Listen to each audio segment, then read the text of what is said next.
Cuando naciste, la esperanza de vida de un hombre negro en Estados Unidos era como de 48, 44. 44. ¿Es cierto que Kobe tomó clases de tap para mejorar su juego de pies en el baloncesto? Él hizo que una persona viniera y le diera clases de piano. Sé que lees varios libros al mismo tiempo, lo cual yo... ¿Por qué haces eso? Cuéntale sobre el sueño. Así que ahora Martin Luther King improvisa eso en el discurso. ¡Wow! Eso es fuerte, hermano. Es un poco emotivo. Cuando naciste, la esperanza de vida de un hombre negro en Estados Unidos era como de 48 años, 44. Dios, hasta me equivoqué. Fui generoso diciendo 48, wow. Yo tengo 45, no me siento tan viejo. Así que esa era una prognosis bastante grave. En su contexto histórico. Ser un hombre negro y seguir vivo en 1937, la edad promedio era de 44 años. Aquí estamos hoy y la edad promedio, la esperanza de vida para un hombre negro es de 77 años. Y ese contexto histórico nos ayuda a entender lo difícil que iba a ser el camino a lo largo de la historia. Vaya, eso es realmente... De hecho, ahora tengo curiosidad por saber cuál era la esperanza de vida para un hombre blanco nacido en 1937. Quiero decir, 87, ya superé las probabilidades. Sí, lo estás haciendo bastante bien. Y tu papá falleció cuando tenías 9 años. Y mi mamá tuvo una crisis nerviosa cuando yo tenía 12 años y tuvo que ser hospitalizada. Mi mamá empezó a hacer cosas extrañas. Un día ella llega a casa del trabajo y está preparando la cena y está en la cocina. Entro a la cocina y ella en esos días, teníamos estos cupones de alimentos y raciones para la comida, porque era la guerra, sí. Ella tenía este gran saco de harina y la estaba echando en el fregadero y le estaba echando agua encima. Y yo le dije, mamá, ¿qué estás haciendo? Y ella solo murmuró algo y luego empezó a hacer cosas extrañas. Y entonces, posteriormente, mi abuela la llevó al hospital para un chequeo. El hospital todavía existía en Washington, D.C., St. Elizabeth. En ese tiempo lo llamaban un manicomio. Vaya, y entonces a mi mamá se la llevaron. Ellos sintieron que ella necesitaba ser hospitalizada y entonces desde ese momento en adelante básicamente mi abuela me crió. Puedo recordar claramente la primera vez que mi abuela me llevó al hospital a ver a mi mamá. Ella ya llevaba un tiempo ahí. Y vamos a ver a mi mamá y ella está en una sala de espera. Está con una bata de hospital de paciente y está sentada en la silla cuando entramos. Y ni siquiera nos mira. Mi mamá dice que está sentada ahí moviendo los dedos así. Entonces mi abuela empezó a hablarle. Bebé, George y yo vinimos a verte jugar.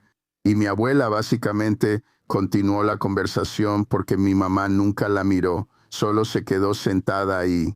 Y luego, instintivamente, mi abuela supo cuándo era momento de irse. Así que le dimos un beso y un abrazo. Nos fuimos y estábamos caminando hacia la parada del autobús y empecé a llorar y mi abuela dijo, ¿qué te pasa, muchacho? Le dije, nunca volveré a ver a mi mamá así, no soporto verla así, así que nunca volveré. Y mi abuela me dio una bofetada en la cabeza y dijo, muchacho, nunca digas eso, esa es tu madre, pase lo que pase, siempre va a ser tu madre. Ella siempre te va a amar y tú la amas a ella. Y nunca digas eso solo porque está teniendo problemas que nunca la vas a volver a ver. Y eso se volvió un asunto emocional. Y así que por el resto de mi vida mi mamá estuvo hospitalizada. ¿Y ahora quién va a criar a George? Cierto, eres como un huérfano. Y mi abuela desde ese momento realmente me crió, sí. Wow. Por cierto, los zapatos que llevas puestos... ¿Cuáles son esos? Aunque ni siquiera sé cómo se llaman. Esto es APL, pero no sé nada al respecto. Una nueva marca que acaba de salir, lleva un par de años en el mercado, y todos mis amigos de Nike se van a enojar. Iba a decir, son Nike. Porque no parecen Nike. Son muy anchos y cómodos, y eso, y Phil Knight sabe quién los ama. Pero iba a decir que eres fan de Nike, te estoy viendo, pero al mismo tiempo... Tengo que... Especialmente a esta edad, tengo que asegurarme de tener zapatos buenos y cómodos para cuidar mis pies. No, eso tiene sentido, sí. Porque busqué a Phil Knight antes de esto y creo que tiene la misma edad que tú. No, Él es un poco más joven, un poco más joven. Sí, creo que tiene 82. dice 87 en Internet, ¿sí? Bueno, eso no significa que Internet tenga razón. Sí, no me di cuenta de eso. Pensé que yo era 2 años mayor que él. Bueno, Bueno, tendremos que verificar eso 2 veces. somos dos tipos viejos, digámoslo así. Sí, solo pensé, si él está viendo esto, se va a molestar. Hablé con él el otro día. Me llamó el otro día por el libro. Eso está bien. Supuse que él tomaría uno de esos. Muy bien. Entonces, en este punto, efectivamente eres huérfano. Tu abuela empieza a criarte. ¿Quiénes se convierten en las mayores influencias en tu vida? Porque parece que son los académicos, las monjas y las mujeres de la escuela. Entonces, en ese momento, mi abuela tenía 3 trabajos y luego llegaba a casa tratando de preparar la cena y cuidarnos. Y ella trabajaba para una familia blanca y rica en Georgetown. Y un día estaba hablando con la hija ah, ah, ah, y les estaba contando sobre la difícil situación de Jorge y cómo eso la afecta y lo difícil que ha sido para ella tratar de criarme. Entonces la hija Margarita le dijo, bueno, tal vez yo pueda ayudar. Ella dice, puedo conseguir que Jorge entre, a través de Caridades Católicas, a una escuela privada para varones en Pensilvania, para jóvenes que vienen de familias desintegradas y huérfanos. Y puedo conseguir que Caridades Católicas lo patrocine. Así que ahora me voy al internado San Miguel, y está en la parte noreste de Pensilvania. Probablemente la ciudad más grande cerca de ahí sería Scranton. Y desde ese momento fui uno de 108 estudiantes.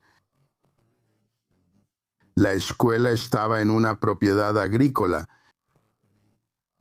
y por eso tenías que hacer tareas. Yo hice de todo, desde ordeñar vacas hasta empacar heno. Porque eso es muy diferente de donde creciste. Y te daban una tarea por semana. Así que una semana decían, Jorge, te toca el equipo de limpieza de la capilla. Así que eso significaba que cada día tenía que presentarme en la capilla con algunos de los otros chicos y desempolvar las bancas o tallar los pisos y todas esas cosas así. Y entonces, durante el día íbamos a clase y la escuela básicamente tenía como 20 monjas que se encargaban de la parte administrativa. Y luego tenían a un sacerdote que básicamente era el supervisor de la escuela. Esto suena como si fuera una de esas escuelas donde si te portas mal te hacen sacar la mano y te pegan con una regla. Suena como una de esas escuelas. Bueno, no era tan estricto. Está bien. Gracias a Dios, pero había grandes expectativas de que aportaras. Todos nosotros lo éramos en ese momento, no nos dábamos cuenta, pero estábamos invirtiendo en nuestro propio futuro y aprendiendo a enfrentar la vida desde diferentes perspectivas. Me recuerda a una historia de una vez cuando estaba sentado en la cocina viendo a mi abuela cocinar y ella estaba preparando un gran tazón de estofado y eso. Y cada vez que ella cocinaba o horneaba, me decía, ven a la cocina y míralo. Y a veces yo me impacientaba. Así que una vez, cuando ella estaba cocinando, le dije, abuela, ¿por qué me haces venir a la cocina todo el tiempo y verte preparar la comida? Y ella dijo, sí, dijo, Jorge, déjame hacerte una pregunta. ¿Qué vas a hacer si ninguna mujer te quiere? ¿Qué tal si ninguna mujer te quiere? Vas a tener que lavar tu propia ropa, vas a tener que cocinar para ti mismo, vas a tener que hacer todo eso. Dice, solo estoy tratando de prepararte en caso de que ninguna mujer te quiera y ahora vas a tener que cuidarte tú mismo. Eso es muy tierno. ¿Qué pasa cuando nunca puedes, cuando mueres viejo y solo? Eso es algo muy cruel de decir. Caray, vaya, pero parece que tu vida fácilmente pudo haber sido diferente. O sea, si no hubieras entrado a ese internado, ¿Qué eras tú? ¿de qué ibas a estar rodeado? Problemas, ambiente urbano, ¿no? Padres cerca. Solo Dios sabe cuáles eran las alternativas, ni siquiera estoy seguro. Habría sido una vida totalmente diferente porque habría tenido que pasar los días, la mayoría de los días solo, o ir a la escuela y regresar caminando. ¿Las escuelas estaban segregadas en ese entonces? Sí, Absolutamente. Así que eso habría sido absolutamente... Y en ese momento, en Washington, D.C., la población de personas negras representaba el 73% de la población de la ciudad. Y así fue como surgió el apodo de Ciudad Chocolate. No sabía eso. Vaya, eso es súper, súper racista según los estándares de hoy. Santo cielo. Y en esos días, el vecindario negro era tan denso que podías pasar semanas sin ver a otra persona blanca. ¿En serio? Vaya. En un vecindario negro había 3 cines, el Dunbar, el Republic y el Teatro Howard. Y el Teatro Howard también tenía presentaciones en vivo en el escenario. Y todos los bancos que eran de negros, los negocios eran principalmente de negros, y yo vivía en el segundo piso encima de una tienda de abarrotes, y había 3 departamentos en ese segundo piso, y todos son uno solo. Departamentos de una sola habitación, y había un baño para los 3 departamentos. Así que todos tuvimos que aprender a organizarnos para usar el baño. Y era que si salías por la puerta principal, cruzabas la calle y subías la colina, a unas 5 cuadras estábamos cerca del campus de la Universidad Howard. Así que era así y crecí en una comunidad mayoritariamente negra. Y lo interesante era que a lo largo de todo el camino, la raza no era un tema tan volátil como lo es hoy en día. Y desde que estuve en Saint Mike's hasta que llegué a Villanova, nunca escuché la palabra con N. Vaya, bueno, sí, entiendo. Vaya, mi introducción a la raza y la sociedad comenzó cuando me inscribí en Villanova. Hablemos de eso porque fue bastante interesante. Bueno, de hecho, déjame retroceder un poco. Es curioso porque mencionaste al principio que varias personas creyeron en ti. Aparentemente tu abuela no lo hizo. Ella pensaba que ibas a terminar solo. Pero tu amigo, quien evitó que te sacaran del equipo de baloncesto, hubo una de las monjas que abrió el gimnasio para que pudieras lanzar canastas. Y supongo que ella solo se sentaba ahí mientras tú hacías eso. La hermana Laura, el Señor, ella vio algo en mí que yo nunca había visto.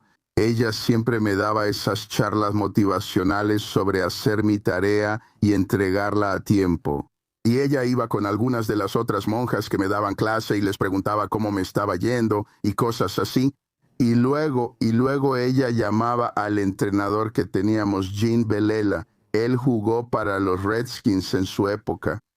Él entrenaba todos los deportes, baloncesto, fútbol americano, boxeo, todo eso. Entonces ella, la hermana Laura, iba con Gene y le pedía la llave del gimnasio y me llevaba al gimnasio para que yo practicara tiros.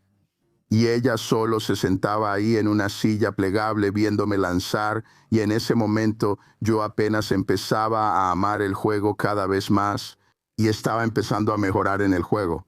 Y así llegamos a mi último año de preparatoria y de repente yo, porque no empecé a jugar baloncesto hasta que estaba en 9º grado. Eso es bastante tarde. Así que para cuando llego a mi último año de preparatoria, mi juego realmente ha mejorado. Y en mi último año de preparatoria anoté 51 puntos en un partido y 50 en otro, y fui como el segundo máximo anotador del país. Y entonces las cosas empiezan a cambiar, la gente empieza a hablar de George, y entonces jugamos contra este equipo, San Rosa de Carbondale, como visitantes, y fuimos y les ganamos, y yo anoté 39 puntos en ese partido. Y entonces, después del partido, cuando salgo del vestidor y levanto la vista, hay un señor blanco parado ahí, un hombre alto, y me está mirando. Y lo miro, y cuando yo era niño, me enseñaron que los niños deben ser vistos y no escuchados. Así que solo lo miré por un momento y no sabía qué decir, y él me entregó una tarjeta de presentación. Dijo: mi nombre es Jack Ramsey. Soy el entrenador principal de baloncesto en St. Joe's y hemos estado viéndote jugar. Y vamos a ofrecerte una beca y vamos a seguir observándote. Y cuando termine la temporada, vamos a ofrecerte una beca. Así que eso sucede. Me subo al autobús y mi entrenador de la preparatoria me dice, ¿quién era ese hombre con el que hablabas? Y le mostré la tarjeta y me preguntó, ¿qué te dijo? Y le dije, él dijo que me va a ofrecer una beca. Y él dijo, y pude notar que mi entrenador estaba realmente sorprendido. Dijo, ¿te va a ofrecer una beca? Le dije, sí, señor. Y luego le dije, entrenador, ¿qué es una beca? Sí, no tenía idea de lo que era una beca. Y después recibí una oferta de Michigan State y una de Gettysburg y de un par de escuelas más. Pero al final del día no había duda de que iba a terminar yendo a una escuela católica. Las monjas nunca me habrían dejado ir a ningún otro lugar. Sí, así es. Así que recibí esta oferta de Villanova, fui a visitarla. Mi entrenador y yo nos quedamos 3 días. El entrenador nos estuvo mostrando el campus. El segundo día él dice, oye, tienes que hacer el examen de admisión mientras estás aquí. ¿Qué significa eso? Sí, así que hice el examen de admisión. Y al día siguiente, cuando fuimos a ver al entrenador, el entrenador dijo, oye, ¿quién te enseñó cuando estabas en Saint Mike's? Y le dije, monjas. Le dije, ¿por qué? Él dijo, tu puntuación es muy alta. Y entonces me di cuenta de que las monjas me habían preparado para este momento. Así que parece que esos pequeños gestos de amabilidad que recibiste, bueno, ni siquiera pequeños, grandes muestras de amabilidad que recibiste de la gente, realmente te ayudaron en el camino. Y parece que tal vez eso ha influido en quién eres ahora porque eres conocido por ser amable, generoso, por apoyar a las personas. Toda tu vida ha sido así. Y quizás sea porque recibiste una cantidad realmente transformadora de eso cuando eras joven. La parte de la beca tuvo un desenlace especial. Entonces le digo a mi abuela que pensé que estaría tan emocionada como yo, y lo estaba. Llamé y le dije, querida, ¿adivina qué? Ella dijo, ¿qué? Le dije, voy a obtener una beca para Villanova. Y ella dijo, ¿en una beca? ¿Qué es una beca? Entonces le dije, bueno, ya sabes, voy a la escuela, juego baloncesto y asisto a clases, y ellos lo van a pagar. Y ahora hay un silencio total en el teléfono. Dije, querida, ¿estás ahí? Y ella dijo, sí. Y le pregunté, ¿por qué estás tan callada? Ella dice, estoy tan decepcionada de mí misma. Y le pregunté, ¿por qué? Ella dijo, pensé que te había criado mejor que eso. Dice, y sabes que el hombre blanco o la gente blanca no te va a dar ninguna beca para que te eduques. Y si juegas baloncesto, nos prohibieron entrar a las escuelas. En ese tiempo no se nos permitía que nos enseñaran a leer o escribir y todas las cosas que hicieron para quitarnos la educación. Y ahora me dices que puedes ir a esta escuela y jugar baloncesto y que te van a educar. Han estado tratando de mantenernos sin educación toda la vida. Y entonces ella, ya sabes, lo basó en su vida, en su experiencia de vida. Sí, eso es triste, experiencias en eso. Y entonces ella simplemente, yo nunca pude entenderlo. Llamé a un par de mis primos y les dije, oye, trata de ayudarla a entender, pero ella nunca lo aceptó. Así que cuando se cumplieron los 4 años y llegó el momento de la graduación, la primera persona a la que le envié una invitación fue a mi abuela. ¿Por fin te creyó cuando tenías tu título en la mano? Sí. Sí, pero era muy gracioso, no podía creerlo. Pensaba que todo esto era una estafa. Sí, Es un truco. Hombre, eso es triste porque, o sea, su experiencia de vida le decía que esto era imposible. ella pudo haber sido la mejor maestra y mentora que he tenido, porque esas conversaciones en la cocina siempre terminaban dejándome un par de joyas de sabiduría. Una vez estábamos ahí y yo estaba sentado con ella y me dice, George, ¿alguna vez te conté eso? Durante los días de la esclavitud, los dueños de las plantaciones solían esconder su dinero en un libro y lo ponían en la estantería, porque en ese entonces no tenían un sistema bancario sofisticado. Y yo dije, querida, ¿por qué pondrían el dinero en un libro y lo colocarían en los estantes? Y ella dijo, porque sabían que los esclavos nunca sacarían los libros del estante porque no sabían leer. Y cuanto más lo pensaba, dije, nunca voy a dejar que eso me pase a mí, a mí. Si una persona puede controlar tu mente, entonces puede controlar tu cuerpo. Así que nunca voy a permitirme estar en una posición donde me quiten mi capacidad de pensar y de aprender a pensar diferente sobre eso. Wow. Eso es fuerte, hermano. Esto se pone un poco emotivo aquí, ¿sabes? Por la forma en que ella pensaba sobre la idea de que, mira, todo lo que viene de los blancos es una trampa. Nadie jamás te va a ayudar a salir adelante. Casi puedes darte una idea de cómo era su vida. Estás solo. Nadie te va a ayudar. Es una forma triste de ver las cosas, pero ella no estaba equivocada. No, y ella lo era. En esos días yo nunca había escuchado la palabra mentor, pero básicamente ella siempre me dejaba algunos consejos durante el tiempo que estaba cocinando y luego, cuando lo vi más adelante en la vida, dije, sabes, estaba tomando una clase avanzada sobre cómo vivir mejor de parte de esta mujer que ella nunca pasó de sexto grado. Sí, es realmente asombroso, honestamente. Bien, entonces jugaste para Villanova. Fuiste tú. Aquí dice, mis notas dicen que fuiste el segundo jugador negro en el equipo en la historia. ¿Es correcto? Sí, cuando llegué había un joven que acababa de terminar de jugar llamado Kenny Harrison. Él jugó para Archbishop Molloy en Nueva York y así que yo en ese momento los de primer año no podían jugar, así que no pude jugar con él. Pero lo que pasó en mi primer año fue que él terminó siendo mi compañero de cuarto. Vivíamos en uno de los edificios del campus llamado Austin Hall. Y eso en sí mismo fue una bendición porque aquí estoy yo, esta persona ya estaba en el campus, él es de Nueva York, él era mucho más sofisticado socialmente que yo. Y yo escuchaba historias o él me contaba diferentes cosas o, oye, si vamos a este evento, asegúrate de llevar esto. Y también otro elemento de disciplina era que en Villanova, en ese tiempo, tenías que usar saco y corbata para cada evento, para el salón de clases, para la clase. Sí, tenías que usar saco y corbata para la clase, para la misa, para las comidas, y no te dejaban entrar. Si llegabas y no lo traías puesto, no te dejaban entrar al salón de clases. Entonces, está bien. Ahora la gente llega viéndose mucho más relajada. Mira esta declaración de moda. A muchos de los chicos no les gustaban las corbatas y esas cosas, así que se ponían un moño de clip y así todos tenían un moño de clip. Entonces, cuando estabas en clase solo te lo ponías. En cuanto salías, te lo quitabas y lo metías en tu bolsillo.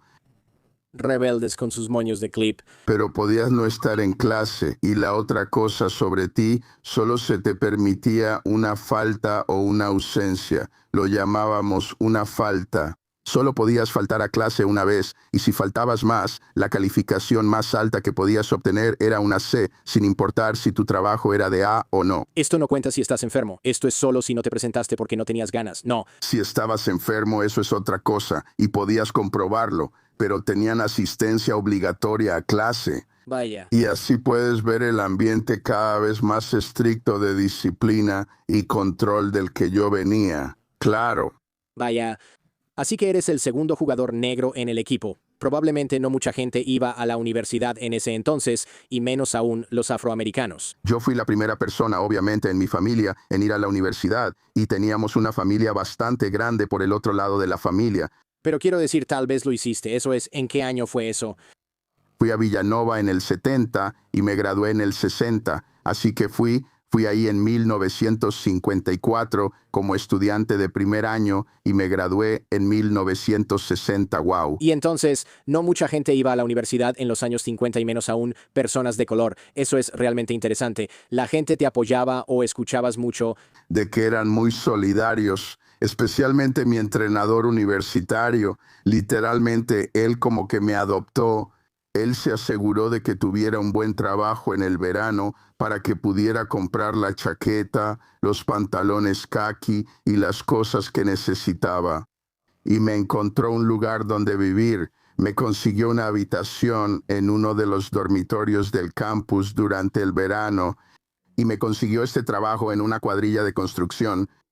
Así que tengo algo de dinero. Y luego él, no recuerdo la cantidad exacta, pero digamos que cada vez que me pagaban, él sacaba $10 y los depositaba en la cuenta bancaria para que yo tuviera algo de dinero durante la temporada. Bueno, El salario mínimo en ese entonces probablemente era como 20 centavos por hora o algo así. y él y su esposa, ellos vivían como a 15 minutos del campus. Y ellos me invitaban a su casa a cenar un par de veces a la semana. Y era un ambiente diferente. Nunca había estado en lo que yo consideraba una comida tan formal. Recuerdo la primera vez que fui a su casa y él me dijo, siéntate ahí.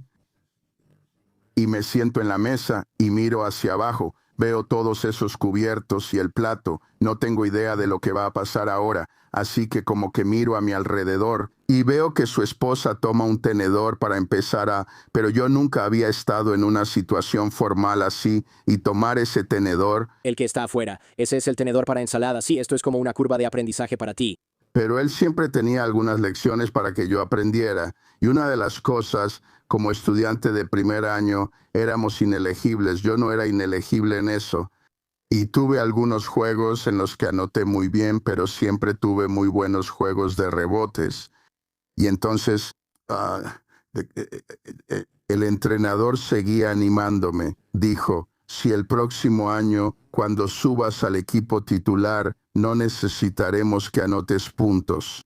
Él dice, pero donde puedes marcar una diferencia única en este equipo y ser titular es en los rebotes. Así que ese es el origen de eso. Él dijo que no muchos entrenadores van a dejar en la banca a su mejor reboteador o a su mejor defensor.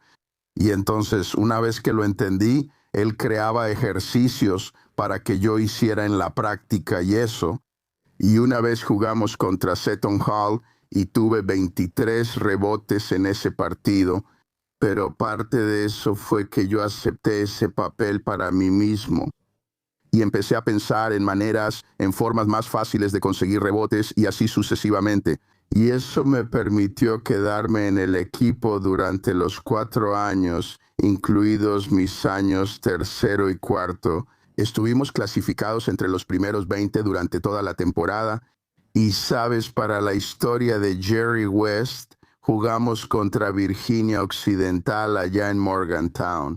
Y en ese momento Jerry West era un estudiante de último año y yo también, pero ellos eran el número 4 del país y en ese momento nosotros éramos el número 6. Y lo interesante de ese partido allá, hay muchas cosas interesantes sobre el juego en Morgantown, pero lo que pasó es que tomamos el tren de Filadelfia a Pittsburgh, nos quedamos a pasar la noche. Al día siguiente tomamos el autobús hacia Morgantown para el partido. Llegamos allá para jugar el partido y nadie en el equipo de West Virginia, ni siquiera en la comunidad, sabía que Villanova tenía jugadores negros. Y de repente anuncian las alineaciones titulares y empiezan con los visitantes primero. Entonces anuncian mi nombre y el del otro jugador del equipo, un tipo llamado Ubi White. Y cuando nos anunciaron, primero a mí y luego a él, salimos corriendo y hubo un silencio total porque nadie sabía que teníamos jugadores negros allá. Pero no tuvimos ningún racismo abierto, nadie dijo la palabra con N ni nada por el estilo. Pero, ya sabes, está la historia famosa donde Wes roba el balón y va a hacer una bandeja, y yo lo persigo, lo alcanzo y lo detengo con una falta por detrás, lo mando fuera de la cancha hasta la primera fila de asientos. Y él está tirado ahí y un silencio total se apodera del lugar. Y yo lo estoy viendo tirado ahí y me digo, Dios mío, por favor, que este chico blanco se levante, ¿verdad? Ahora sí, se acabó para mí. Así que justo cuando estoy pensando eso, Wes extiende la mano para levantarlo. Así que lo levanto y lo ayudo a volver a la cancha. Y entonces la multitud empezó a aplaudir y todo eso. Pero fue muy interesante que nadie tenía idea de que teníamos jugadores negros. Y en ese partido me expulsaron por faltas cuando faltaban 11 minutos y años después, ah, Jerry y yo hablamos sobre nuestro tiempo juntos. Y él dijo, ¿recuerdas lo que hice cuando te expulsaron por faltas? Y yo le dije, no. Él dijo, Fui hacia ti y te dije, oye, jugaste un buen partido, buena suerte, realmente disfruté jugar contra ti. Y le dije, sí, sí lo dijiste, porque no podía creer que no recordara eso. Y él dijo, quiero decirte otra cosa, eres el único jugador contra el que he jugado en mi vida que cuando salió por faltas, fui y le dije algo al respecto. Y así fue como comenzó esa relación en ese entonces. Y luego evolucionó en nuestra vida adulta y realmente se fortaleció cuando Jerry estaba dirigiendo a los Memphis Grizzlies cuando recién llegaron ahí. Y eso reavivó nuestra relación y nos fuimos acercando cada vez más y más. Y así fue hasta el día en que falleció. Y el día que falleció eran como las 6 de la mañana. Y mi esposa entra al dormitorio y me dice, George, no sé cómo decirte esto, pero tengo malas noticias para ti. Y le dije, ¿qué? Y ella dijo, Jerry West murió. Y yo dije, y literalmente grité, dije, no, no, no. Y me acosté en la cama, empecé a llorar. No podía creer que él había muerto, pero él tuvo un impacto enorme, incluso ya de adulto. Me sentaba con ellos y hablaba de baloncesto. Y él era tan bueno como cualquier persona que conocí en el juego para evaluar talento. Así que eso fue un... Así que aquí estoy ahora. Tengo 77 años y solo me quedan 2 amigos verdaderos que están en mi grupo de edad. Todos se han muerto. Sí, Jerry West, para quienes no lo sepan, su silueta es el logo de la NBA. Así que todos saben quién es aunque no sepan su nombre. Y solo, ¿fue intimidante ser uno de los 2 jugadores negros en el equipo? Quiero decir, debió ser un poco como, está bien, voy a jugar baloncesto, pero soy consciente de que destaco un poco. Nuestro entrenador nunca habló sobre la raza y nosotros no tuvimos ningún problema. Los estudiantes simplemente nos aceptaron. Había otros 2 estudiantes negros. Uno estaba en la facultad de Derecho y la otra era una señora que estaba en la escuela de enfermería en ese momento. Pero recibí una gran educación. No sabía mucho sobre cómo forjarme una trayectoria académica, así que en el segundo año tenías que declarar una especialidad. Así que fui con mi entrenador y le dije, entrenador, tenemos que declarar una especialidad. ¿Qué debo hacer? Y él me dice, solo pon economía. Y le dije, bueno, él dijo, solo escúchame, solo pon economía. Y en ese entonces no se llamaba la escuela de negocios, se llamaba la escuela de comercio y finanzas. Así que ahora mi especialidad se convirtió en economía. Y estoy tomando clases de contabilidad, todas estas clases de negocios. Y hubo muchas veces en las que me pregunté, ¿qué voy a hacer con esto cuando me gradúe? Pero siempre tuve suficiente confianza en mi entrenador para saber que no me haría hacer esto si no pensara que era lo mejor para mí. Y así, ahora paso por 3 años de educación intensa en la escuela de negocios y aprendo sobre facetas de la vida que nunca conocí porque no tenía dinero. Pero lo mejor que me pasó fue ir a Villanova. Frecuentemente digo que las 2 mayores influencias en mi vida en cuanto a educación y conocimiento fueron Villanova y Nike, y yo. Llegaremos a Nike en un segundo, pero tengo curiosidad, después de haber trabajado con miles de atletas de élite a lo largo de los años, ¿qué encuentras? ¿Cuáles son algunos de los hábitos o rituales diarios más beneficiosos que estos chicos y chicas realmente tienen? ¿Qué hábitos tienen que realmente les dan grandes resultados? Creo que uno es el compromiso, la disposición a hacer sacrificios únicos. Sabes, les digo a los chicos, ¿dónde quieren estar dentro de 5 años? Y ellos dicen la NBA y yo les digo, bueno, déjame hacerte otra pregunta. ¿Qué estás dispuesto a sacrificar para llegar a la NBA? Porque vas a tener que hacer algunos sacrificios en la vida. Y así con el tiempo empecé a darme cuenta cada vez más de que podía utilizar esta información. Pero muchas veces no necesariamente tenía que ver con los negocios.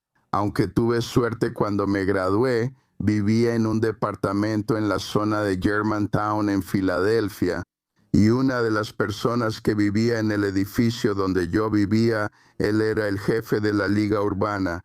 Y un día llegamos a casa del trabajo al mismo tiempo, estábamos parados en el porche platicando, y él dijo, oye, ¿te interesaría trabajar en Sunoco si pudiera conseguirte un trabajo ahí?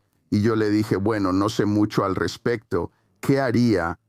Y él dijo, bueno, podría meterte en uno de sus programas ejecutivos. Y entonces él me consiguió una entrevista. Fui y tuve una entrevista en Sunoco y me dieron un trabajo como pasante de ventas. Y así fue como conseguí mi primer trabajo después de la universidad. Y pasé esos primeros 2 años realmente aprendiendo en el trabajo. Pero una cosa rápida. Así que van a abrir una gasolinera completamente nueva en el oeste de Filadelfia. Entonces mi jefe dice, oye, tú estás a cargo. Tienes que organizar toda la inauguración de la gasolinera, todo lo que implica los obsequios que damos cuando una persona viene a cargar gasolina. Y en ese momento no parecía gran cosa, pero el arrendatario era Rob Supinski, el de los autos chatarra. En ese entonces, no, él no tenía un gran nombre como ahora, pero su primera gasolinera yo fui quien organizó el programa de gestión para él. Estás en esta intersección de todas estas diferentes épocas. Volviendo a Nike, primero que nada, a la edad de 70 años, cuando la mayoría de las personas están inmersas en el retiro, aceptaste lo que supongo es un trabajo creado específicamente para ti. Así que este no es un trabajo de oficina, cómodo, sin viajes. Fuiste el director de baloncesto internacional para Nike, así que aquí hay mucho en juego. Sé que también fuiste a China desde el principio, ¿verdad? Sí, bueno. Al principio, cuando la empresa apenas comenzaba, Nike apenas empezaba a intentar ganar terreno en el calzado deportivo. Y entonces ellos querían que los zapatos tuvieran exposición.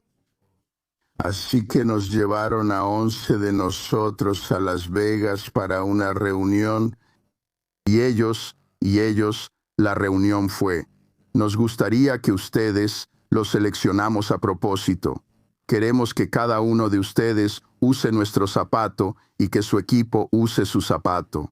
Y si se comprometen a esto, les pagaremos 5,000 al año por hacerlo o pueden tomarlo en acciones. Y entonces yo estaba sentado junto a este Bill Foster, que en ese momento era entrenador en Clemson, y me dio un codazo y me dice, no tomes el dinero en efectivo, no tomes el dinero en efectivo, te lo explico después. Y entonces, por supuesto, lo guardamos. Yo acepté acciones y en ese momento valía como $6, pero siguió subiendo. Pero ahora, regresando rápido al 79, Nike me envía a mí, a Eddie Sutton y a Bill Foster a China por un mes. Y en ese entonces Beijing no existía, Beijing era Pekín.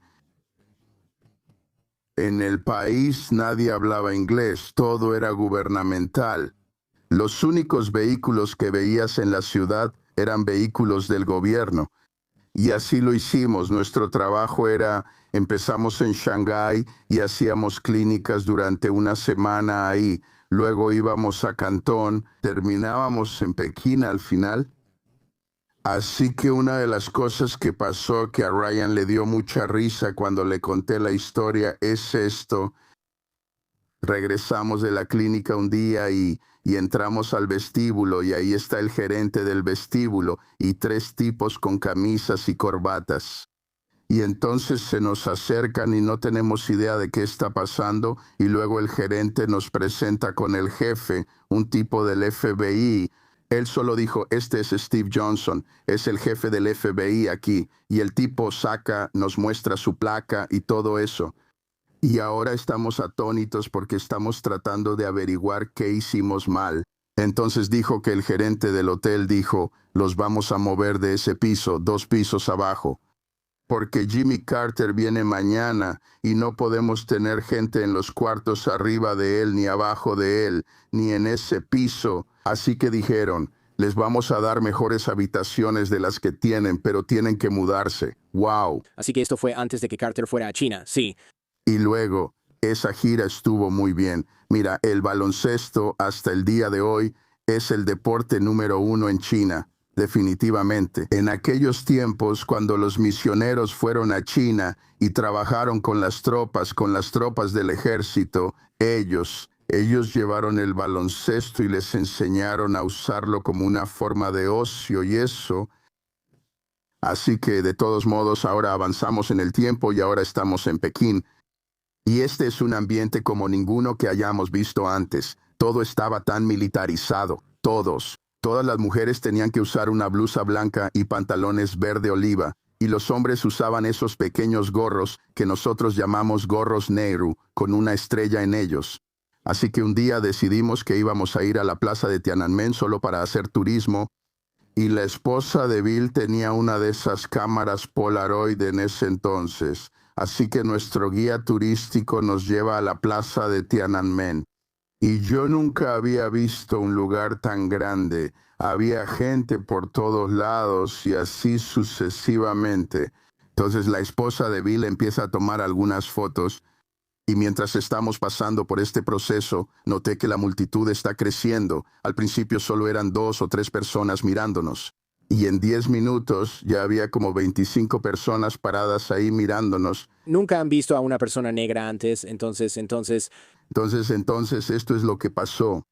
Estamos parados ahí y este hombre negro mayor sale de la multitud. Se acerca a mí, toma mi mano y dice, él está frotando tu mano. Y yo, y la esposa de Bill, ella estaba muy nerviosa. Yo le dije, no, tranquila. Le dije, lo entiendo. Él nunca había visto a una persona negra antes. Dijiste hombre negro mayor. ¿Quieres decir un hombre chino mayor? Sí. Dije, hombre negro mayor, un hombre negro, quiero decir, hombre chino mayor, me disculpo. Está bien. Gracias a Dios. Estuve confundido por un momento, pero luego me di cuenta. Que me alegra que me hayas corregido en eso.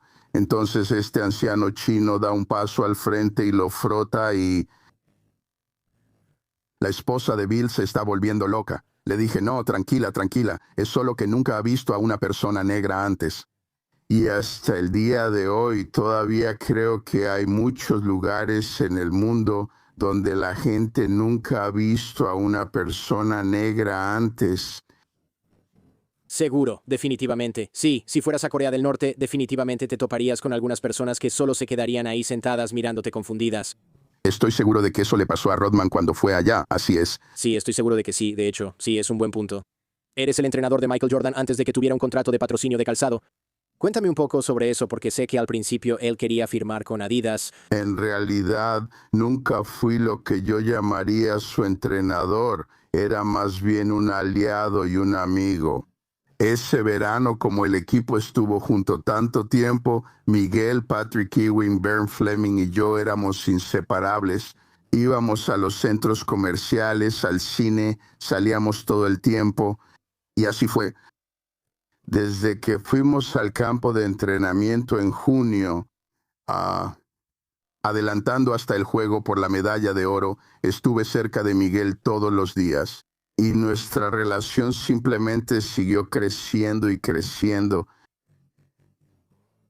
Y había momentos en los que el entrenador Knight hacía cosas en la práctica o algo así. Y para los jugadores era algo extraño porque nunca los habían entrenado así. Así que cuando pasaban cosas durante el día, y a veces yo no estaba ahí para verlo, y Miguel siempre se me acercaba y me decía, tu chico lo hizo de nuevo. Y eso, y luego contó una historia una vez.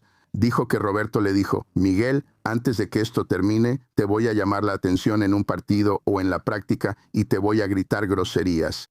Y vas a tener que aguantarlo. Y dijo que luego Roberto le preguntó a Miguel, ¿Dean alguna vez dijo groserías? Y Miguel dijo que no. Y Roberto insistía, intentó lo más que pudo hacer que Miguel dijera, no, Dean sí decía groserías, pero nunca, Dean, él decía, no, ninguno de mis entrenadores me dijo groserías, a mí. Así que bueno, entonces Roberto dice, te voy a gritar y te voy a llamar de todo tipo de nombres y tú solo tienes que quedarte ahí y aguantarlo.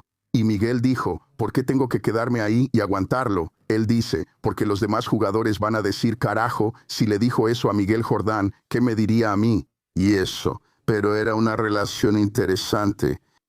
Y lo fue, lo bueno cuando todo estaba dicho y hecho.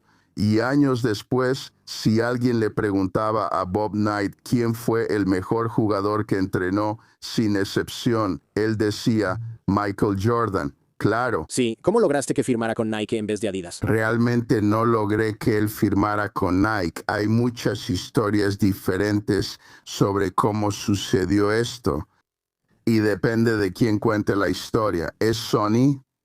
¿Es George Raveling? ¿Es David Falk? ¿Es Michael? ¿Es la mamá de Michael? ¿Es Howard White? Había tantas piezas moviéndose en ese momento, pero bajo ninguna circunstancia diría que yo fui el tipo que lo llevó a Nike. Yo fui el tipo que lo estuvo molestando todo el verano sobre irse con Nike porque me pidieron que intentara reclutarlo, y lo hice, y siempre bromeábamos al respecto. Y Miguel decía, Coach, te lo digo, estás perdiendo tu tiempo, me voy con Adidas. Y yo estaba haciendo una venta suave con ellos. Y entonces llegas a este momento de decisión, y yo digo que depende de quién cuente la historia, pero la verdad es que hice todo lo posible para hacerle ver a Nike como algo positivo y como su futuro. Y luego tienes a David Falk involucrado en esto, Sonny Perro está involucrado en esto, Howard White está involucrado en esto. Pero al final del día, él llega a Nike y justo hablé con David hace 2 días, me llamó para hablar de eso. Pero David pudo lograr un acuerdo financiero y él fue quien llegó a Nike con la idea del zapato exclusivo. El zapato exclusivo no existía en esos días y eso. Amigo, seguro hay un tablero de dardos en la oficina principal de Adidas con tu foto por llevarte a Miguel Jordán. A medida que la historia empieza a poner la era de Jordán en su perspectiva histórica, creo que una de las cosas que los historiadores señalarán es esto. Nike fue la primera empresa de la lista Fortune 500 en tomar a una persona negra y convertirla en la imagen de la compañía. Jordán se convirtió en la imagen de Nike desde el principio, y él llevó a Nike a convertirse en la empresa número 1 de calzado y ropa en el mundo. Y como resultado de eso, termina teniendo su propia empresa, su propia marca, porque la marca Jordán es propiedad de Nike, pero se maneja como un grupo de liderazgo separado y han tenido ventas inmensas. Así que aquí, eh, ah, en mi opinión, cuando lo pones en este contexto histórico, ah, Phil Knight se arriesgó. Y aquí, en este contexto histórico, no creo que encontrarías muchas empresas Fortune 500 que tomarían a un hombre negro o a una mujer negra y los pondrían como la imagen de la compañía, pero su apuesta dio resultado. Si hubo una persona que apostó y tuvo éxito con frecuencia, fue Phil Knight. Siempre estaba dispuesto a tomar un riesgo inteligente. Y ese fue un riesgo inteligente ahí, pero le funcionó a él y le funcionó a Michael. Y esta idea de quién llevó a Michael a Nike, creo que depende de quién cuente la historia. Pero quiero decir que yo no lo llevé. Y antes que nada, creo que le estamos faltando un poco al respeto a Miguel si decimos que lo llevamos como si él no supiera, como si no tuviera su propia inteligencia y entendimiento. Y en ese momento él tenía al mejor agente en los deportes, David Falk, y su mamá y su papá entendían muy bien el proceso. Así que he vivido lo suficiente como para saber ahora mismo. Todos trabajamos a nuestra manera para llevar a Nike, quiero decir, a Michael Jordan a Nike. No fue solo una persona. Yo tenía una ventaja porque había estado con ellos durante tanto tiempo y él confiaba y me respetaba. Y no conozco a nadie en mi vida, aparte de mi mamá y mi abuela, que haya confiado en mí como lo hizo Miguel. Empezamos, mi hijo y yo nos reunimos con ellos y una noche fuimos a cenar en Hollywood y nos preguntó si estábamos interesados en dirigir un campamento de verano para él, un campamento de baloncesto. Así que lo hablamos y efectivamente él aceptó permitirnos dirigir este campamento. Así que mi hijo y yo fuimos y empezamos a buscar las instalaciones y todo eso, y dirigimos el campamento de baloncesto de Jordan durante 22 años seguidos. ¡Wow!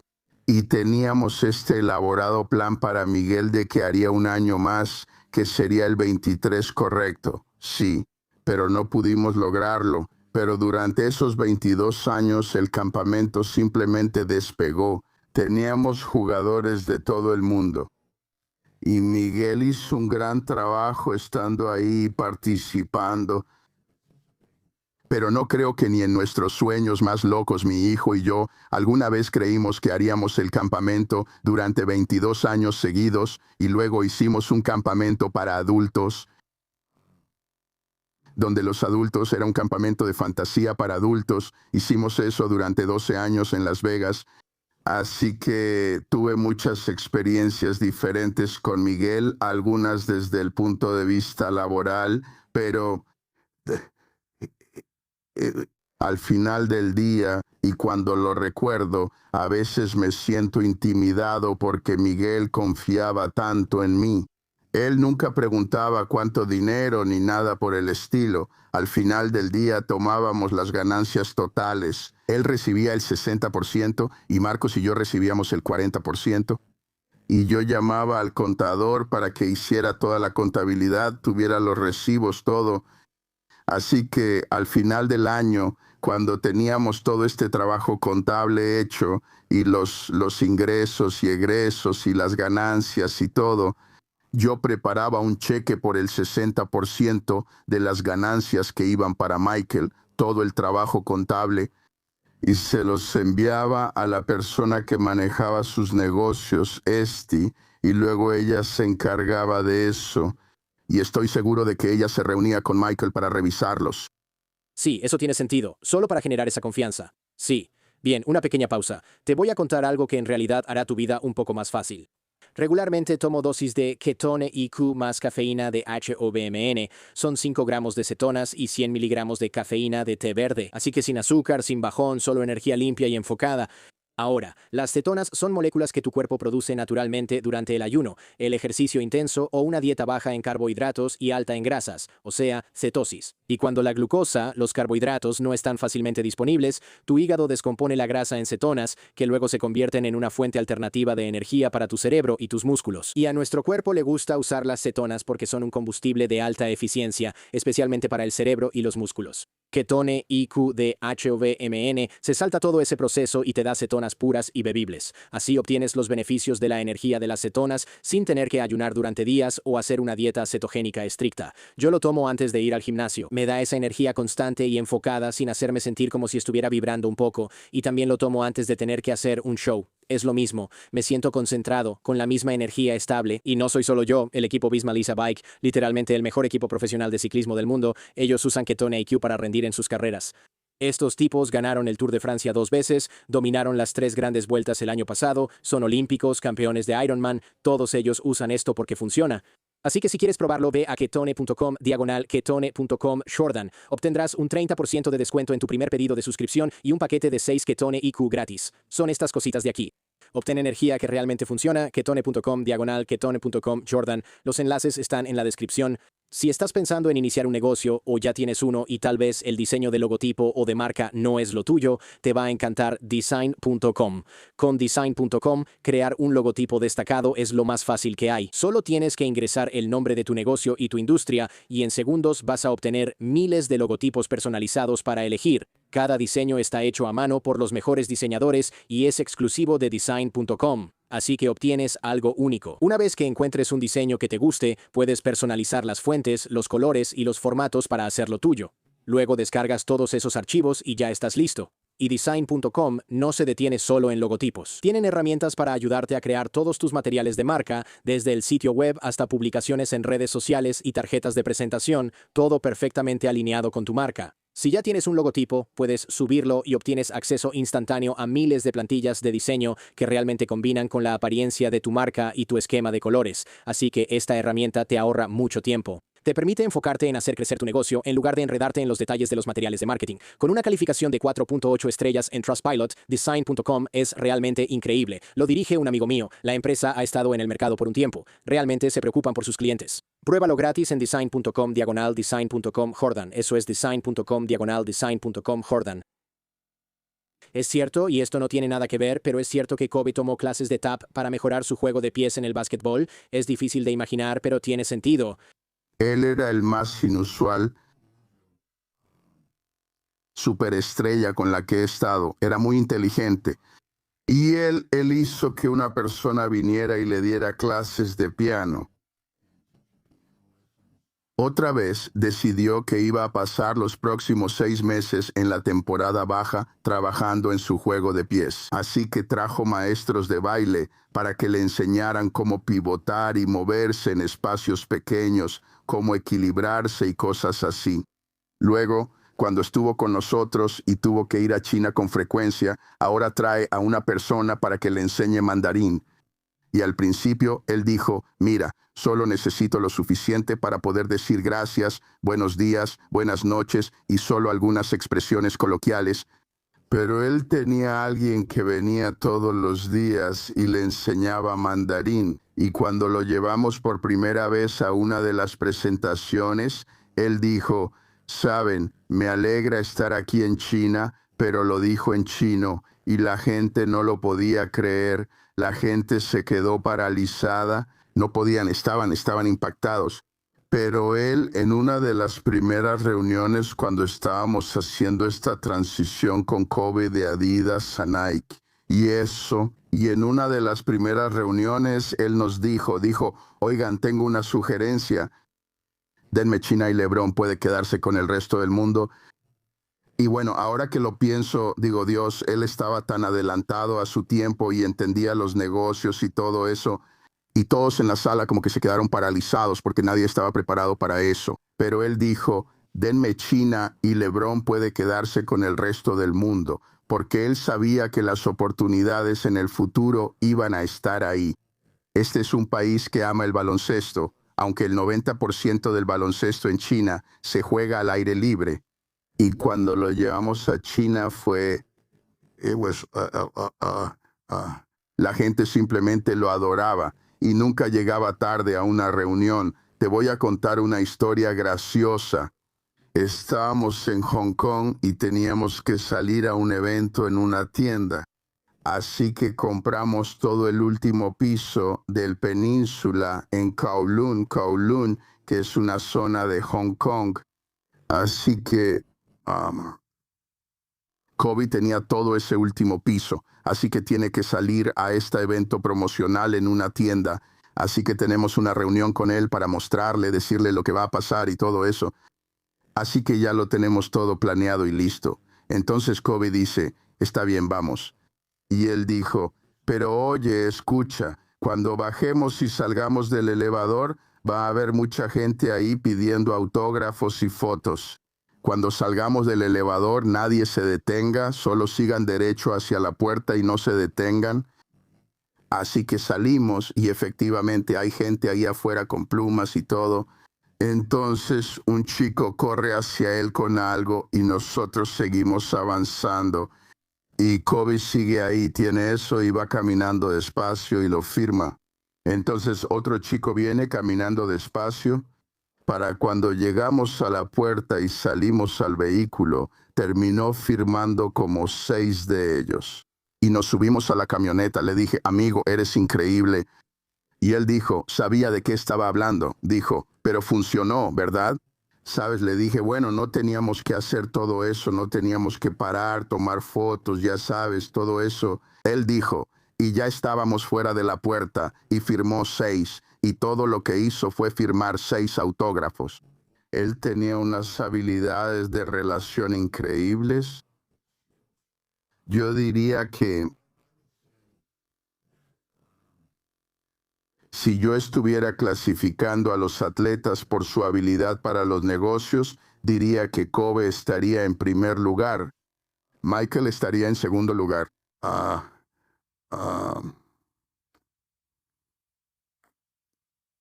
LeBron, no. Ah, ay. Tiger Woods estaría en ese los tres primeros, y luego LeBron, y baso eso en las reuniones en las que he estado con ellos, los acuerdos que negociamos con ellos, y todos tenían sus propios gestos, todos eran muy inteligentes. Pero Kobe era complicado, él fue quien hizo que Nike cambiara de tenis altos a tenis bajos, porque se negó a usarlos. Y ese primer año él dijo, no voy a usar tenis altos. Y todos nosotros, los chicos del departamento de diseño de tenis en Nike, habían diseñado unos tenis altos muy bonitos. Entonces lo que haces es crear un contador de calzado. Así que dicen, está bien, Kobe, cuando vayas al campo de entrenamiento, usas este tenis en la liga de verano. Y básicamente cambian el calzado conforme avanza el calendario. Y eso, bueno, no puedes tener un solo tenis que Kobe está usando un tenis que no está a la venta. Así que ahora tenemos un problema. Ya tenemos más de $1.000.000.000, $1 millón en calzado en un almacén de los tenis altos fabricados. Y Kobe simplemente no cedía. Así que tuvieron que quedarse con todos esos zapatos en el almacén y luego salir y crear una nueva línea de calzado que fuera de corte bajo. Así que en algún lugar hay 100.000 pares de casi unos Kobe de caña alta que no deberían existir. Sí, sí, y nunca, no estoy seguro de cómo lo manejamos, pero si Kobe creía firmemente en algo y tenía razón, no ibas a hacerlo cambiar de opinión. Interesante, sí, es gracioso, pero tiene mucho sentido. O sea, escuchas mucho este tipo de cosas detrás de cámaras. Quiero hablar sobre la lectura porque sé que eres muy apasionado por la lectura. Ryan Holiday, nuestro amigo en común que organizó esto, dijo que tal vez tú leas más que él. Y siempre le traes libros a la gente, lo cual mencioné al principio del programa. Sé que algunas personas te llaman el Google humano o solían hacerlo algunos de tus amigos. Así que me encantaría escuchar tu perspectiva sobre la lectura porque sé que lees varios libros al mismo tiempo, lo cual yo... ¿Por qué haces eso? Apenas puedo terminar uno a la vez. Parece que leer varios sería como estar malabareando. Bueno, creo que me permite entrar en un flujo. Si tomo un libro, casi todos los libros que he leído, al menos 3 capítulos eran innecesarios.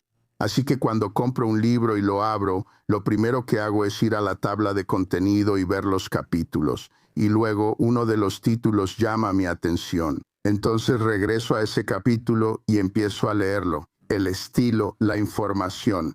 Y luego, una vez que termino, leo sobre el autor y así sucesivamente. Y luego me pregunto, ok, si compro este libro, ¿qué lecciones voy a aprender? Y al final llego a una conclusión, pero leo 4 o 5 al mismo tiempo porque si me aburro con uno, puedo irme al otro. Y siempre trato de llevar un libro conmigo a donde sea que vaya, porque si estoy en el consultorio dental o estoy haciendo fila, todas esas son oportunidades para leer. Y sentía que no debería ser un gran problema para mí sacar al menos 30 minutos al día para leer. Y si soy organizado y busco oportunidades para leer, si estoy en un autobús, si estoy en un avión, siempre llevo suficiente material de lectura para mantenerme entretenido. Sí, yo soy igual. Siento que leo constantemente en los aviones. Puedo acabarme 2 libros en un vuelo y terminarlos justo ahí mismo. Simplemente devoro estas cosas, lo cual es interesante porque no crecí siendo un lector. No tenía tiempo, no podía concentrarme. Los audiolibros fueron como una salvación para mí. Es mucho más fácil para mí concentrarme en algo así. Entonces lo que hago es subrayar en el libro, escribo notas en los márgenes y casi todos los libros tienen 6 páginas en blanco y a veces en lugar de sacar mi libreta simplemente empiezo a escribir notas en esto, en el costado. Déjame explicar esto. Así que empecé a llevar...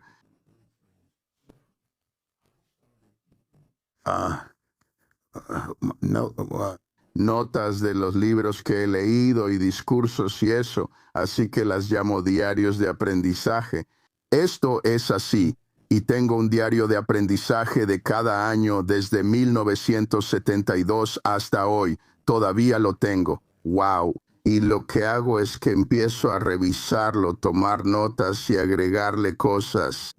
Antes solía pedirle a mi secretaria que lo hiciera, pero ahora siento que me hace sentir mejor cuando yo mismo lo escribo y lo agrego. De todos modos, puedo incluir esto, pero quería que lo entendieras. Me encantaría hablar antes de que se nos acabe el tiempo aquí. Definitivamente quiero hablar sobre este discurso de Martin Luther King, porque esto es como un momento de película de Forrest Gump, donde simplemente estás en el lugar correcto en el momento correcto de alguna manera, simplemente increíble en medio de ese cruce con la historia. Me encantaría escuchar cómo sucedió eso. Si alguna vez hubo un momento en mi vida en el que estar en el lugar correcto, en el momento correcto, fue inmensamente gratificante, sería ese. Tenía un amigo, Warren Wilson, que era mi mejor amigo en ese momento, um, uh, y su papá era la persona negra más prominente en el estado de Delaware. Vivían justo en la línea estatal de Delaware y Pensilvania, en una ciudad llamada Claymont, Delaware. Y su papá era claramente la persona negra más prominente en el estado de Delaware en ese momento, un gran aficionado a los deportes. Y así que yo solía pasar 1 o 2 veces por semana y cenar en su casa. Y esto sucedió un jueves por la noche. Estábamos cenando y la televisión no era tan común en los hogares como lo es ahora, pero el doctor Wilson tenía encendido un noticiero en la radio. Y un comentarista entra y empieza a hablar sobre la marcha sobre Washington. Y si logran hacerlo, sería la mayor reunión de personas negras en un solo lugar en la historia de Estados Unidos. Y continuó diciendo que esperan de 2 a 3 mil personas. Entonces el papá de Warren dijo, ¿van a ir ustedes? Y dijimos que no. Y él preguntó por qué. Y yo le dije, pues no tenemos dinero ni transporte. Así que él dijo, está bien, yo me encargo de eso. Warren, tú lleva el otro coche. Les voy a dar suficiente dinero para comida y hospedaje, pero deberían ir. Cuando lo recuerdo ahora, siempre pienso que debió haber tenido una premonición de que algo especial iba a pasar. Así que llegamos allá en la noche. En ese momento, la vía principal para entrar y salir de Washington, D.C. era la avenida New York. Así que llegamos y encontramos un motel ahí, una habitación barata, la conseguimos. Y luego Warren dice, vamos al centro, solo hasta el monumento, para que podamos darnos una idea del lugar. Así que manejamos hacia allá. Está muy oscuro y estamos caminando por ahí cuando nos encontramos con este señor y él nos mira y dice, ¿ustedes vienen mañana? Y dijimos que sí, y él dijo, ¿les interesaría estar en el equipo de seguridad? Así que le preguntamos, bueno, ¿qué tendríamos que hacer? Y él nos lo explicó. Y dijimos, claro, lo haremos. Así que él dijo, encuéntrenme aquí mañana a las 8 de la mañana en el mismo lugar. Así que lo encontramos y él nos mira. Los dos medimos 1,93. Él dice, bueno, voy a ponerlos a ustedes en la seguridad del podio. Y luego dice, ¿ves a ese tipo de allá, ese tipo alto? Sí, ve y dile que yo te envié, y él se encargará del resto. Así que estábamos en el equipo de seguridad del podio. Tenías a todos, ya sabes, Baldwin, Marion Anderson, todas estas celebridades y estrellas de cine negras están ahí arriba.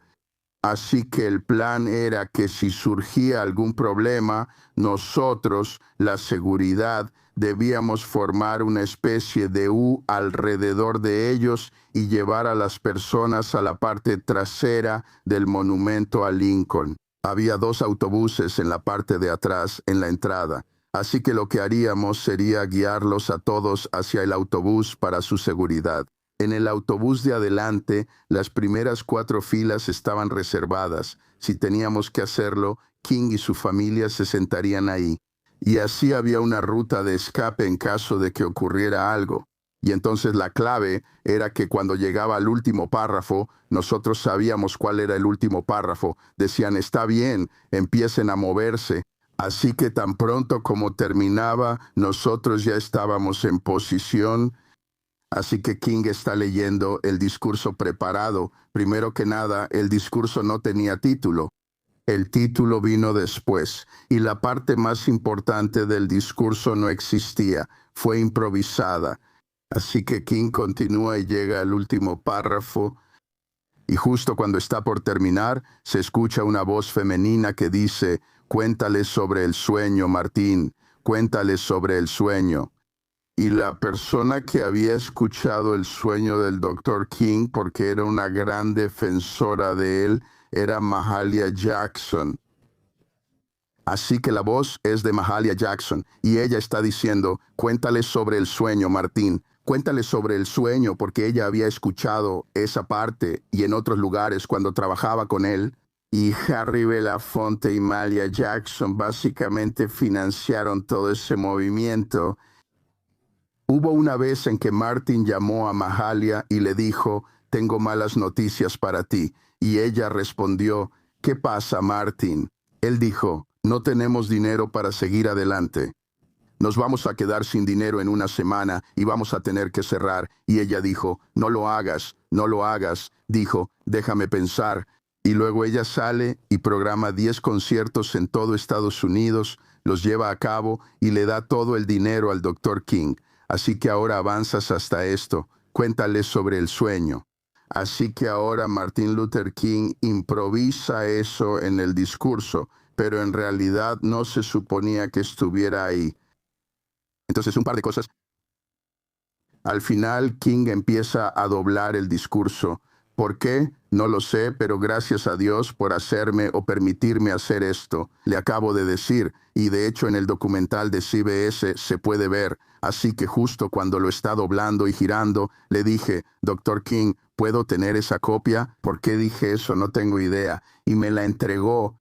Y entonces, posteriormente tuve el discurso original por más de 50 años antes de que alguien supiera algo al respecto. Entonces, cuando terminaron las ceremonias, los líderes, a Philip Randolph y Bayard Rustin, King y esas personas, fueron invitados a la Casa Blanca. Y entonces, cuando entran a la oficina oval, el presidente levanta la vista y ve a Martin Luther King y dice, Dr. King, me encantó su discurso, tengo un sueño. Y ese fue el título. Ahora los medios retomaron este discurso, tengo un sueño, y ese se convirtió en el título. Entonces, ¿qué hiciste con el discurso? Él lo dobla, te lo da, lo recibes, lo guardas en tu bolsillo. Tuve que guardarlo en mi bolsillo. Y luego cuando regresé, ni siquiera me acuerdo. Estoy seguro de que le dijimos al Dr. Wilson que lo teníamos y todo eso. Pero en mi último año en Villanova jugué en el partido de estrellas este-oeste, el juego de estrellas universitario en Kansas City. Era el único juego de estrellas universitario en el país en ese momento. Y así pude jugar representando a Villanova en el equipo del este. Y así, mientras estábamos en Kansas City, un día nos llevaron a Independence, Missouri, para conocer al presidente Truman. Y entramos y su oficina es igual que la oficina oval en la Casa Blanca. Y él y nosotros nos sentamos y nos habló. Y yo estaba realmente sorprendido. Ni siquiera podía creer que él estuviera interesado en el baloncesto o en nosotros. Pero él habló con nosotros sobre su carrera y luego nos agradeció por venir. Él dijo, espero leer sobre ustedes en los próximos años. Y cuando nos dimos la vuelta para salir, notamos que junto a la pared había pilas de libros. Y a cada uno de nosotros nos dio una historia en 2 volúmenes sobre su vida y su presidencia. Así que salgo, estoy en el autobús, abro el mío y veo que dice para George Raveling de Harry S. Truman y está firmado y con la fecha. Así que puse el discurso doblado de King ahí dentro por un par de razones. Sabía que nunca tiraría esos libros porque cuántas personas pueden decir que tienen un libro firmado por el presidente, firmado personalmente para ellos, y siempre recordaría dónde estaba. Así que puse el discurso doblado dentro de uno de los libros de Truman y ahí se quedó durante años. De hecho, en uno de los libros en los que estuvo, si lo tuviéramos y lo abrieras, podrías ver la sombra de donde estuvo el papel ahí. ¿Cuánto tiempo estuvo ahí? Yo diría que hasta que obtuve el libro y ahora voy a aceptar un puesto en la Universidad de Iowa. Ya cumplí mis 11 años en la Universidad Estatal de Washington y así sucesivamente. Entonces, el periodista deportivo del periódico de Cedar Rapids llama y dice, oye, nos gustaría hacer una historia sobre esto, porque en ese momento yo iba a ser el primer entrenador negro en Iowa, pero también el primer entrenador negro en la Big Ten. Entonces el reportero viene. Van a hacer, en ese tiempo, la mayoría de los periódicos tenían una sección de revista dominical, y entonces van a hacer la sección de revista del próximo domingo que viene con el periódico. Yo voy a estar en la historia de portada, así que hacemos la entrevista. Y hacia el final, no sé si solo fue una pregunta al azar. Él dice, ¿alguna vez has hecho algo en los derechos civiles? Y yo dije, bueno, más o menos. Y le conté sobre el discurso del rey. Y entonces él dice, ¿lo tienes? ¿Lo tienes? Yo dije, sí. Y él dijo, bueno, ¿puedo verlo? Bueno, solo había estado en Iowa City por aproximadamente una semana y me mudé a la casa y todas las cajas estaban en el sótano. Así que bajamos, revisamos y lo encontramos. Dios, pensé que él iba a volverse loco. Bueno, y luego dice, ¿puedo llamar a mi editor? Y él, está ahí, está volviéndose loco por esto, por eso. Y así fue la primera declaración pública que tuve. Y entonces ahora, y también mientras tanto, la historia sigue trabajando para poner este discurso de tengo un sueño en su contexto histórico. Hoy, en esta nueva era, Estados Unidos Today diría que los 3 discursos más grandes de todos los tiempos fueron Tengo un sueño, el discurso inaugural de Kennedy y el de Churchill.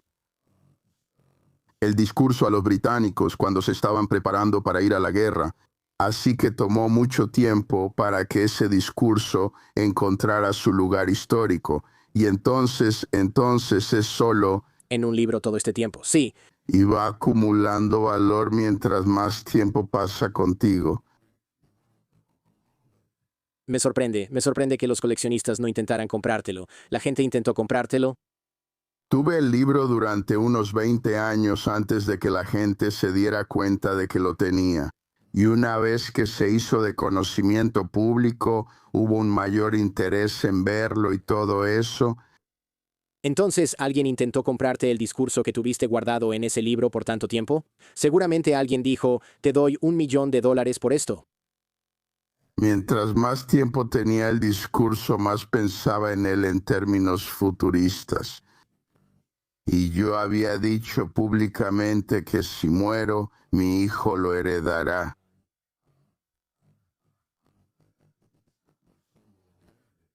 Así que, con el paso del tiempo, sentí que necesitaba una manera de compartir el discurso con el público. Posteriormente pudimos llegar a un acuerdo con Villanova y el Museo Africano para compartir el discurso y exhibirlo públicamente. Y esto ha funcionado muy bien. Y en última instancia, algún día estará en manos de la Universidad de Villanova. Sé que ya casi se nos acaba el tiempo aquí. Definitivamente es curioso, me lo dijiste hace como 10 años o algo así cuando nos conocimos, y creo que lo anoté. Tendrás que decirme si esto es de tu libro o algo así, pero lo escribí. Y dijiste, en esta etapa actual de mi evolución, conscientemente me enfoco todos los días en retomar el control de mi vida, o controlas tu vida, o alguien externo a ti controla tu vida. Ser la mejor versión de ti mismo empieza por retomar el control de tu vida, y cuando recuperas tu vida, tú eres quien lleva la cuenta de tu propio camino. Tú administras tu tiempo, tu energía, y empiezas a manejar tu tiempo, tu energía y tu entorno de manera más seria y sabia, convirtiéndote en el artista de tu propio lienzo, el director general de tu vida y el autor de tu historia. Y tengo curiosidad ahora que tienes 87 años, odio hacer esta pregunta, pero piensas en el legado que vas a dejar. Y ya sabes, Ryan Holiday nos enseña Memento Mori, sabes, puede que mañana ya no estés aquí. Y me pregunto, ya sabes cuál es tu filosofía sobre este tipo de cosas en este momento de tu vida. En este momento de mi vida, a los 87 años, tengo una meta, y esa meta es ser uno de los seres humanos de 87 años más extraordinarios en el planeta Tierra. Realmente creo que todavía hay algunas oportunidades muy emocionantes y gratificantes esperándome allá afuera. Y, no. He cambiado la forma en que vivo mi vida ahora, a los 87 años. Ya no persigo el dinero, ya no persigo la fama, ni ninguna de esas cosas. Solo busco oportunidades únicas para expresar mi existencia a los 87 años. A menudo pienso lo bendecido que he sido de haber estado en este planeta durante 87 años. Y me digo a mí mismo, tiene que haber una razón por la que Dios te permitió residir en el planeta Tierra tanto tiempo. Y entonces cuando regreso y yo miro mi vida y de alguna manera pienso, esta es la historia de un hombre negro de 87 años que nació en Washington, D.C., y trata sobre su viaje desde la juventud hasta la adultez y lo extraordinario que será ese viaje. Pero al mismo tiempo pienso en lo que la gente dirá, ya que han venido a mí en numerosas ocasiones. La gente dirá, oye, me gustaría hacer un libro sobre tu vida o me gustaría hacer esto. Y una de las cosas que les diría es que no estoy listo para hacer un libro en este momento porque si lo hago ahora, los últimos 3 capítulos aún no se han vivido. Siento que ahora mismo los últimos 2 capítulos del libro de mi vida todavía están pendientes. A los 80, a los 87, tengo la oportunidad de escribir los 2 últimos capítulos del libro de mi vida. Es una vida increíble la que has vivido hasta ahora. Estoy esperando, sé que te reinventas cada 5 años, me lo dijiste hace algunos años también. De hecho, creo que hace 7 u 8 años tuvimos una conversación, la tengo por aquí en algún lado, donde dijiste que estabas estudiando inteligencia artificial, y yo pensé, inteligencia artificial, realmente no sé qué es eso. Y ahora, por supuesto, todo el mundo habla de eso, es un tema de moda. Tú ya estabas en eso antes que cualquier otra persona que yo conocía, creo. Tú ya estabas en el tema de la inteligencia artificial, así que gracias por venir y tener esta conversación conmigo. Sé que no es fácil moverse en Los Ángeles cuando llueve, eso es seguro. Bueno, lo haría en cualquier momento, disfruto hablar contigo. Siempre me sentí afortunado de que cuando me invitaste a tu programa hace años, y a veces estas situaciones son muy útiles para mí porque me han ayudado a recordar diferentes aspectos de mi vida que había olvidado. Y le agradezco a Dios por estos 87 años en la tierra, y espero que cuando llegue el momento y suba al cielo y San Pedro esté ahí y me diga cuál es tu nombre, y yo le diga George Rowling, y él diga buen trabajo, hijo, entra. Y luego para mí, y a veces la gente me pregunta, ¿qué te gustaría que pusieran en tu lápida? Y pienso, aquí yace un hombre pobre que vivió una vida rica. Si eso estuviera en mi lápida, me sentiría bien. Aquí yace un hombre pobre que vivió una vida rica. Y realmente creo que no en lo monetario, pero en casi todos los aspectos de mi vida he tenido una vida gratificante y provechosa.